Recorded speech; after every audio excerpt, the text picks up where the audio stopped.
The soft beeping of the machines was the only sound in the hospital room. Jennifer sat quietly beside her unconscious mother, gently holding her hand. Her phone buzzed. A message lit up the screen. "I'm leaving you. I met someone. Her name is Natasha. She's everything you're not. We're moving to the Maldives. Good luck with your grumpy mother." Jennifer stared at the words, her expression unreadable. No tears, no gasp, just one long exhale. She locked the screen, placed the phone in her lap, and whispered under her breath, "You picked the wrong woman to steal from." Because this wasn't just betrayal, this was theft. It was war. It was personal. The man she had trusted had not only abandoned her, he had just declared war on everything she had ever protected. "I'm Jennifer, daughter, widow's caretaker, and the last person my husband should have underestimated."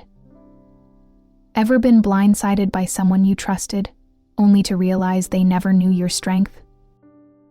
Jennifer was 33 years old, a woman whose strength was built quietly over time. She had spent the last several years caring for her mother full-time, ever since her father passed away. Her dad had been a proud military man, disciplined, generous, and fiercely loyal. When he died, he left Jennifer his most cherished gift, a diamond necklace he had commissioned overseas, a symbol of protection, courage, and family pride. Jennifer wore it close to her heart, not for its value, but for what it represented. 3 years ago, she married Michael. He was charming and adventurous when they first met, spontaneous and magnetic in all the ways that balanced Jennifer's calm, steady nature. In the beginning, he said all the right things. He supported her care for her mother. He even helped Jennifer move her mom into their home. But it didn't take long for that charm to wear thin.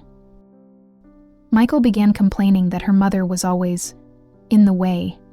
He grumbled whenever Jennifer canceled dinner plans to be at her mom's bedside. He started calling her obsessed and said she had no idea how to be a wife. When she tried to explain that her mother had no one else, he scoffed and called her emotionally unavailable. His resentment came in waves, small digs, rolled eyes, passive-aggressive silence. Jennifer hoped he would grow up. She believed in marriage, in compromise, in the idea that love could change a person. So she endured. She apologized when she didn't need to. She worked harder to split her time. But Michael kept pulling further away. He showed no interest in her career goals and less in her emotional well-being. Whenever he saw her father's necklace, he'd mutter, "I don't get the big deal. It's just jewelry." But Jennifer never explained its full meaning. She didn't need to. Anyone who truly cared for her would have understood. In the last year, Michael began traveling more. He said his job required currency, conferences, meetings, team-building weekends. The receipts were always vague. His stories were inconsistent, but Jennifer didn't question him. Not because she didn't notice, but because she still clung to the man he pretended to be when they first met. She chalked up the distance to stress. Maybe he was overwhelmed. Maybe he didn't know how to cope with her responsibilities. She gave him grace, while he quietly began building an escape plan. And then came that day. The hospital room smelled of antiseptic. The hum of machines filled the silence as Jennifer sat beside her mother's hospital bed. She had been there all day, comforting, waiting, praying for her mother's strength to return. When her phone buzzed, she expected a friend checking in. Instead, she opened it to find Michael's message, cold, final, and brutal. "I'm leaving you. I met someone. Her name is Natasha. She's everything you're not. We're moving to the Maldives. Good luck with your grumpy mother." Jennifer didn't cry. She didn't gasp. She just read it again, slowly. Then she locked her phone, stood up, and looked out the window. He hadn't just left her. He had abandoned her in her darkest moment. And deep down, she knew something else. Michael had never loved her. Not really. He loved convenience, control, comfort. But now, he had chosen betrayal. And Jennifer, she would choose power.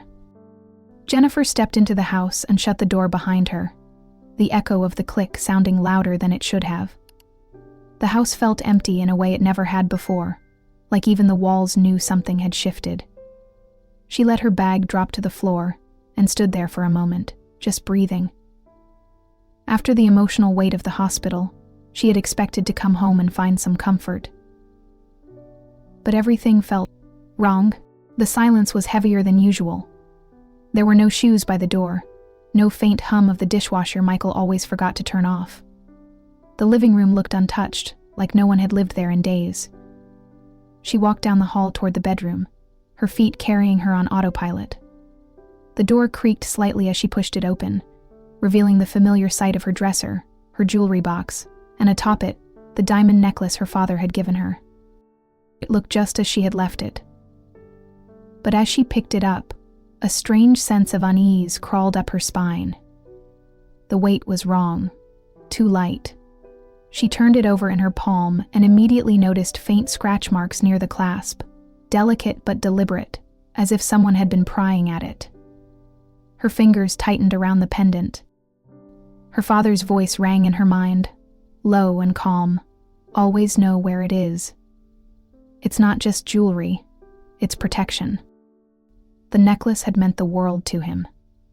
And to her. Which is why he'd gone one step further. He'd had a tiny, almost invisible tracking chip embedded in the clasp, a military-grade precaution he never explained fully, but insisted on nonetheless. Jennifer walked over to her nightstand and pulled open the bottom drawer, retrieving her tablet. With practiced hands, she launched the security app her father had once helped her install. It had only ever buzzed once, during a maintenance update years ago. But tonight, the screen flashed red.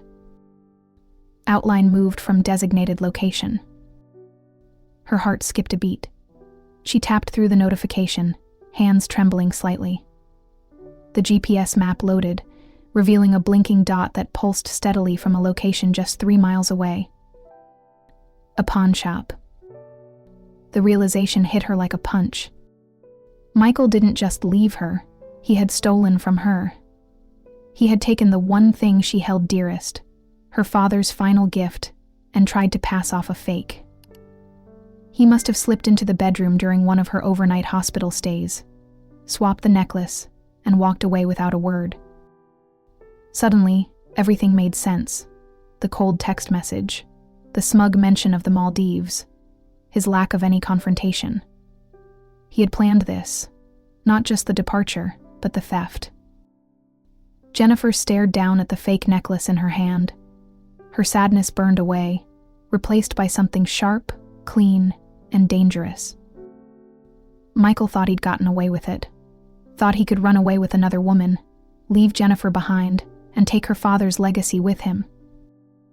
But he had made one critical mistake. He underestimated her.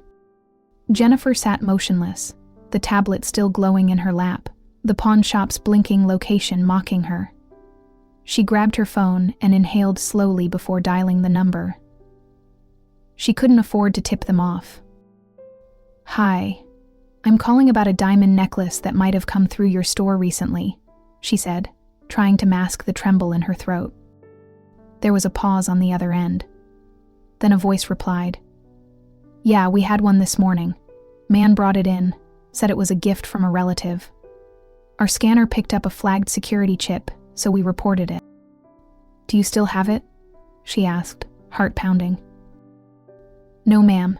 Per protocol, we turned it over to the authorities. Local law enforcement has it now."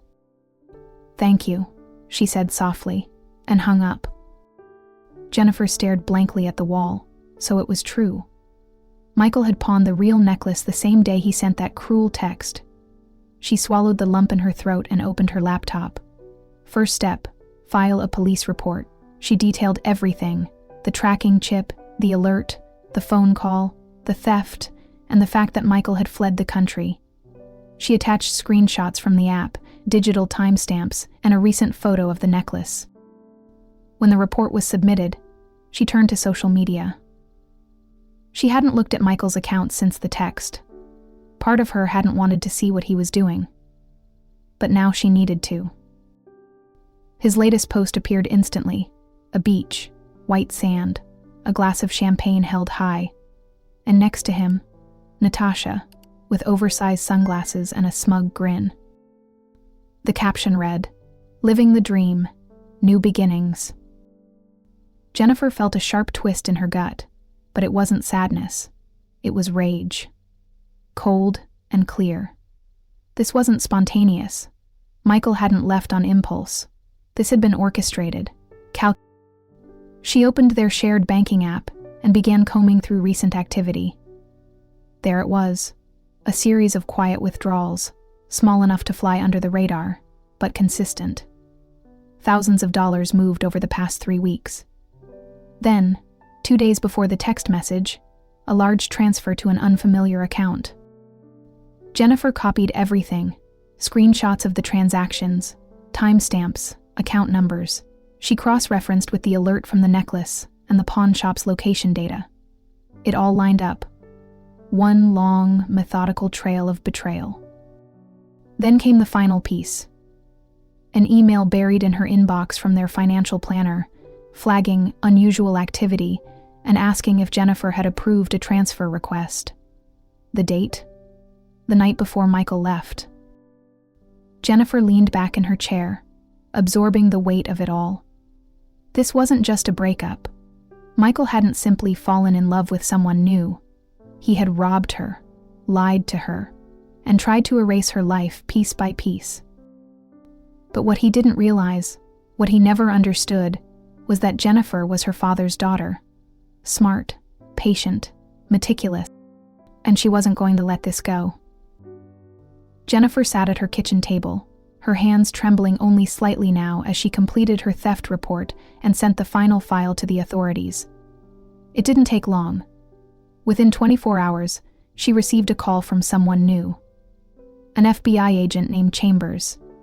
His tone was clipped but calm, the kind that made her feel like she was finally being heard.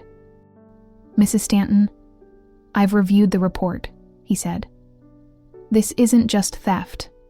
The necklace exceeds the federal threshold for high-value property. And based on your evidence, it crossed international borders." Jennifer stayed silent, absorbing his words. "This is a criminal case," he continued, "and we're building it. We've already contacted authorities in the Maldives and flagged the item with Interpol and U.S. Customs. We believe your husband attempted to launder stolen property through international customs, which adds a new layer of charges." "Thank you," she finally whispered, relief and fury blending in her chest. That night, Jennifer couldn't sleep. Her mind was spinning with a strange mix of clarity and fire. She opened a blank document and began writing, not for law enforcement, but for herself. She detailed everything: the abandonment, the theft, the necklace, the tracking chip, and the betrayal. When she finished, she stripped her name from the post and uploaded it anonymously to a popular online forum, known for whistleblower stories and emotional support. By morning, the post had over 20,000 upvotes. By noon, it was trending on multiple platforms. Women flooded the comments with their own stories. Stories of betrayal, of theft, of gaslighting and calculated cruelty. Many called her the woman with the diamond chip. Her story struck a nerve, because it wasn't just about a necklace. It was about being violated and underestimated, then choosing not to stay silent. Reporters began reaching out, and though Jennifer didn't speak to them directly, the post's virality carried its own momentum. News articles popped up with headlines like, "Wife tracks down stolen necklace through hidden chip. Husband fled to Maldives." Social media lit up with hashtags calling for justice. Meanwhile, Michael was still living his fantasy online, oblivious. He posted beachside photos with Natasha, captions like, "Finally free," and "Maldives vibes forever" filled his feed. In one image, Natasha clinked glasses with him under a thatched cabana. Another showed Michael standing waist-deep in turquoise water, captioned, "No looking back." The irony didn't go unnoticed. Screenshots of his posts circulated online, captioned by strangers with brutal commentary. "Imagine robbing your wife and bragging about it on Instagram." Others speculated about the necklace, even identifying the model thanks to photos Jennifer had uploaded in the past. Jewelers online confirmed the rarity of the piece and emphasized that it had a unique serial number embedded in the metal. That serial number was now flagged across Interpol's international asset tracking systems. Any customs officer who scanned high-value goods in the Maldives, or anywhere else, would be notified immediately if it turned up. Back in her quiet home, Jennifer continued gathering evidence. Her pain had transformed into purpose. Michael hadn't just stolen a necklace. He'd underestimated her resolve. But now, the world was watching. And the world was on her side. Michael had no idea his days in paradise were numbered. While he continued to post sunset selfies and drone shots of ocean villas, investigators back home worked around the clock. Agent Chambers called Jennifer with the update she hadn't dared hope for yet. "I've frozen the offshore account," he said. "The funds are held under suspicion of criminal conduct, and the Maldivian authorities have been formally notified. Based on the value of the necklace, the digital evidence you provided, and the wire transfer trail, they're filing charges: grand theft, wire fraud, and attempted international laundering." Jennifer didn't speak for a moment.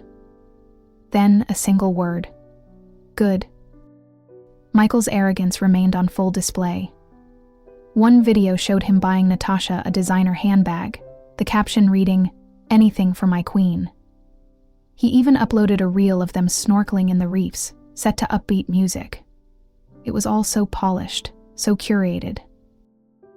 But underneath the glitz, the pressure was mounting. Agent Chambers reached out again 3 days later. "The arrest warrant's been approved," he said.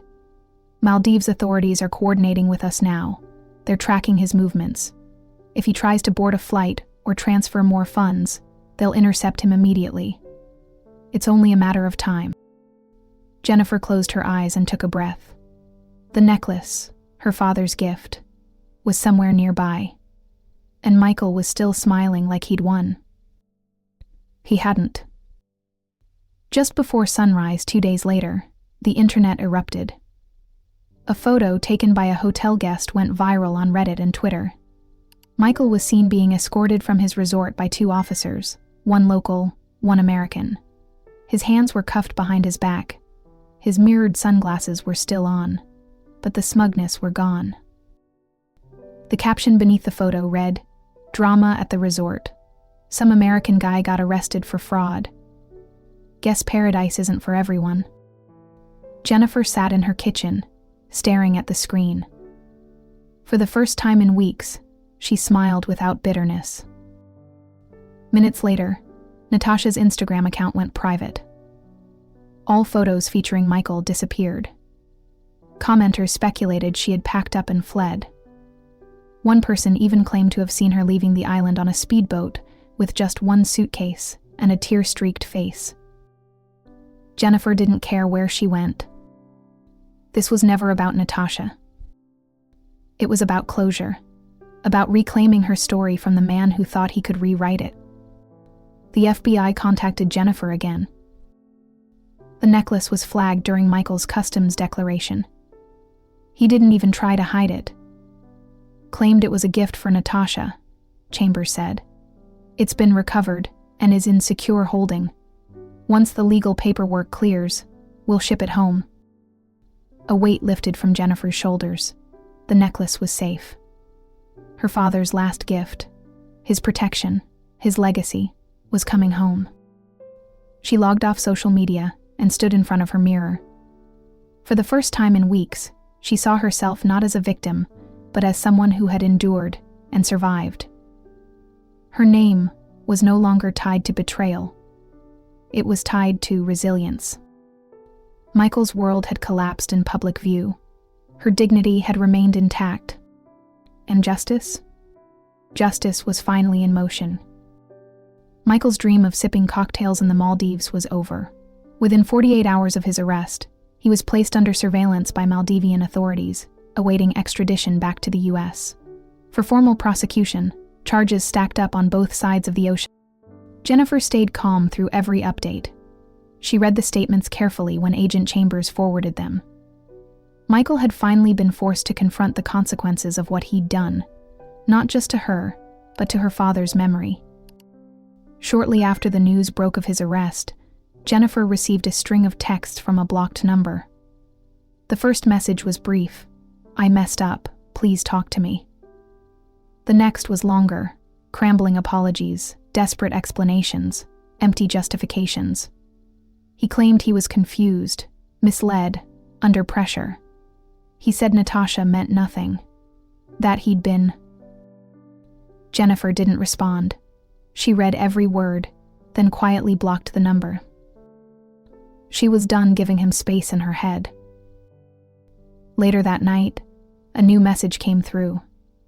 This time, it was from Natasha. "Hi, Jennifer. I know I'm the last person you want to hear from, but I need to say something. I didn't know the necklace was stolen. He told me you'd abandoned him, that you were cold and cruel and obsessed with your mom. I believed him. I'm so sorry." Jennifer stared at the message for a long time. She didn't reply right away. Eventually, she wrote back, "I hope you learned something from this. Goodbye." Natasha never contacted her again. Days later, the package arrived, secure, insured, and handled with care. Jennifer sat alone in her living room as she unwrapped it. Cool, solid, and unmistakably real.